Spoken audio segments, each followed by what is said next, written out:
अस्सलाम वालेकुम, कैसे हैं आप सब? आज का हमारा लेसन प्लान है 4 यानी सबक मंसूबा लेसन प्लान 4। उसके बाद आपको क्या करना है, स्कूल का नेम लिखना है, जो भी आपको टीचिंग ट्रेनिंग में मिला होगा उसका नेम लिखेंगे।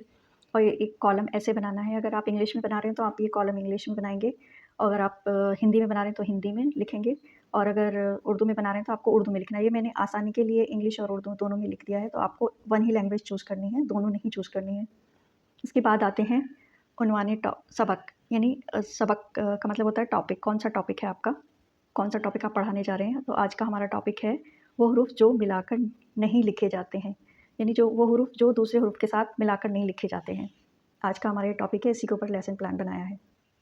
इसके बाद आम मकसद, जनरल ऑब्जेक्टिव, यानी इस टॉपिक को पढ़ाने का आपका आम मकसद क्या है, जनरल ऑब्जेक्टिव क्या है।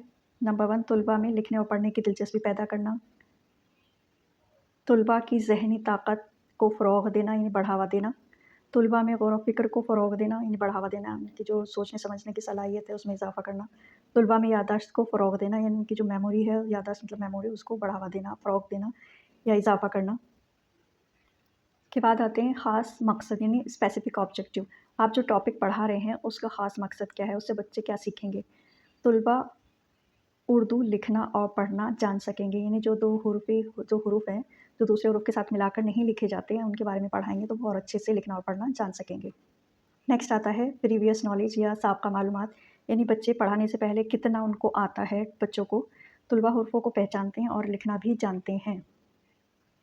नेक्स्ट इमदादी अशिया यानी टीचिंग एड्स, जो भी क्लास में चीज़ें होती हैं पढ़ाने से रिलेटेड, जब आप पढ़ाने जा रहे होते हैं जो भी चीज़ें आपको चाहिए होती हैं उसको बोलते हैं टीचिंग एड्स या इमदादी अशिया। दर्जा या जमात कुछ भी कह सकते हैं आप, में इस्तेमाल होने वाली चीज़ें और हुर्फ़ों का चार्ट वगैरह या फ्लैश कार्ड वगैरह भी लिख सकते हैं आप। टॉपिक शुरू करने से पहले या सबक शुरू करने से पहले, पढ़ाना शुरू करने से पहले आप कुछ क्वेश्चंस पूछते हैं बच्चों से, तमहीदी सवालात, मारूज़ी सवालात यानी ऑब्जेक्टिव क्वेश्चंस पूछते हैं बच्चों से आप, मौलिमा चार्ट दिखाते हुए, या मौलिम भी लिख सकते हैं आप अगर मौलिम होंगे। अब मौलिमा ने चार्ट दिखाया बच्चों को, जिस पर लिखा हुआ है अलिफ, दाल, डाल, ज़ाल, ये क्या है, बच्चों को ये दिखाकर चार्ट इनका पूछते हैं। बच्चे आंसर करते हैं ये अलिफ, दाल, डाल और ज़े हैं, सॉरी ज़ाल हैं। नेक्स्ट आते हैं, फिर से पूछती है टीचर या मौलिमा, रे, अड़े, ज़े, ज़े, ये क्या हैं, एंड वाव, ये क्या है। बच्चे आंसर करते हैं ये रे, अड़े, ज़े, ज़े और वाव हैं। फिर मौलिमा पूछती हैं बच्चों से, क्या आप इनको दूसरे हुर्फ़ों से मिलाकर लिख सकेंगे। तो तलबा नहीं बता पाते, क्योंकि उनको नहीं पता कि ये दूसरे हुरूफ के साथ मिलकर लिखे जाते हैं या नहीं। शुरू में तो ये हुरूफ मिलते हैं लेकिन बाद में नहीं मिलते हैं। ये हम किसी और क्लास में डिस्कस करेंगे, अभी ये लेसन प्लान सिर्फ इतना ही है। स्टेटमेंट ऑफ एम, बयान का मकसद, या यहाँ पर आप ये भी हेडिंग डाल सकते हैं कि ऐलान सबक। जब बच्चे किसी चीज़ का आंसर नहीं दे पाते हैं तो तब हम अपने टॉपिक का अनाउंसमेंट करते हैं, ऐलान करते हैं कि आज हम कौन सा टॉपिक पढ़ने जा रहे हैं। बच्चों, आज हम उन हुर्फ़ों के बारे में पढ़ेंगे जिनसे मिलाकर दूसरे हरूफ नहीं लिखे जाते हैं। पेशकश यानी प्रेजेंटेशन, अब आप बच्चों को बता रहे हैं, पढ़ाने जा रहे हैं। इस तरह से जब आप लेसन प्लान बनाएंगे तो इस तरह से आपको 3 कॉलम्स बनाने, तदरीसी नुक्ता, मौलिमा की कारगुजारी, तलबा की कारगुजारी, students activity, teachers activity, skill components.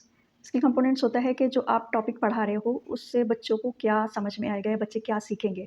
तलबा को उन हुर्फ़ों के बारे में बताना और समझाना जो मिलाकर नहीं लिखते हैं या दूसरे हुरूफ के साथ मिलाकर नहीं लिखे जाते हैं। अब टीचर की एक्टिविटी क्या है, मौलिमा की कारगुजारी। मौलिमा चार्ट दिखाते हुए बच्चों को बताती हैं कि अलिफ में कोई भी हुरूफ मिलाया नहीं जाता है। जैसे फॉर एग्ज़ाम्पल अलिफ बे अब, अलिफ बे ज़बर अब, अलिफ जो है वो बे के साथ नहीं मिल रहा है। अलिफ सीन ज़बर अस, अलिफ सीन ज़ेर इस, अलिफ सीन पेश उस भी हो सकता है, आप इसको कैसे भी पढ़ सकते हैं। ये भी अलिफ और सीन एक साथ नहीं मिल रहे हैं। अलिफ नून ज़बर, अलिफ नून ज़ेर इन, अलिफ और नून भी एक साथ नहीं मिल रहे हैं। अलिफ काफ ज़बर अक या इक, ये भी नहीं मिल रहे हैं। सेम इसी तरह से दाल, डाल और ज़ाल में कोई भी हुरूफ मिलाया नहीं जाता है। जैसे अब बच्चे मौलिमा की बात को बहुत ध्यान से सुन रहे हैं, गौर से सुन रहे हैं। जैसे फॉर एग्ज़ाम्पल दिन, डर, दिल, रे।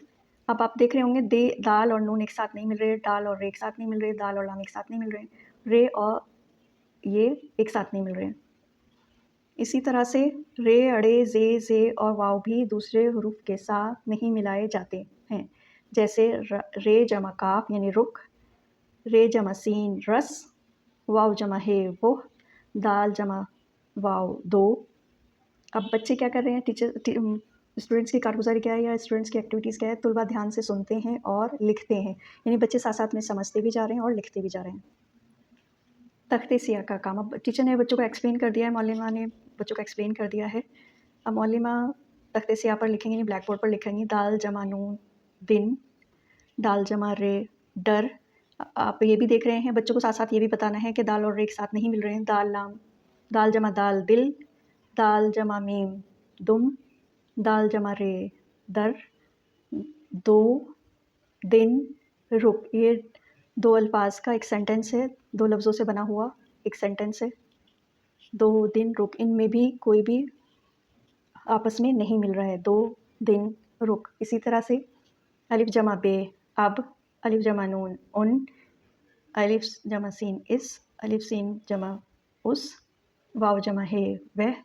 اب ہے ایک سینٹنس یعنی واقعہ، وہ رس دے دو۔ اب بچوں کو ساتھ میں یہ بھی سمجھانا ہے، یہ تو میں صرف جب آپ پڑھائیں گے اس لیے بتا رہی ہوں، نہیں تو جب آپ لیسن پلان بنائیں گے تو آپ as it is lesson plan بنا سکتے ہیں، تاکہ بچوں کو یہ سمجھ میں آ جائے۔ پڑھاتے وقت یہ دھیان میں رکھنا ہے کہ جب آپ یہ لکھ رہے ہیں الف بے، تو ان کو ساتھ ساتھ میں بتاتے چلنا ہے کہ یہ جوائن نہیں ہوں گے، یہ وہ حروف ہیں جو دوسرے حروف کے ساتھ ملا کر نہیں لکھے جاتے ہیں۔ اب ہے ایویلویشن، پرکھ یا جانچ۔ اب آپ نے چارٹ بھی دکھا دیا ہے، بچوں کو ایکسپلین بھی کر دیا ہے، اب آپ کو جاننا ہے یا آپ جاننا چاہتے ہیں کہ بچوں کو سمجھ میں آیا ہے یا نہیں۔ اب آپ کوشچن پوچھیں گے بچوں سے، وہ کون سے حروف ہیں جو دوسرے حروف میں ملائے نہیں جاتے ہیں؟ اب آپ پہلے تو ٹیچر نے ایکسپلین کر دیا، معلمہ نے ایکسپلین کر دیا ہے کہ کون کون سے حروف ہیں جو دوسرے حروف کے ساتھ نہیں ملائے جاتے ہیں۔ پھر ٹیچر بچوں سے پوچھ رہی ہیں، معلمہ بچوں سے یا طلباء سے پوچھ رہی ہیں کہ بتاؤ بچوں کو کون کون سے حروف ہیں جو دوسرے حروف کے ساتھ نہیں ملائے جاتے ہیں۔ جب بچوں کو سمجھ میں آ جاتا ہے تو بچے بہت ہی جوش کے ساتھ آنسر دیتے ہیں، جواب دیتے ہیں۔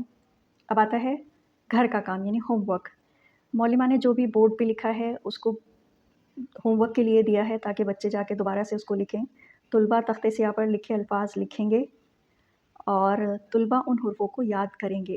جب آپ لیسن پلان بنائیں گے یا آپ یہی والا لیسن پلان لگائیں گے تو ضروری نہیں جو بھی میں نے ہوم ورک لکھا ہے تو آپ وہی ہوم ورک لکھیں، آپ اپنی چوائس کے اکارڈنگ کچھ بھی ہوم ورک بنا سکتے ہیں یا ایکسپلین کرنے کے لیے کچھ بھی یہ والے حروف یوز کر سکتے ہیں۔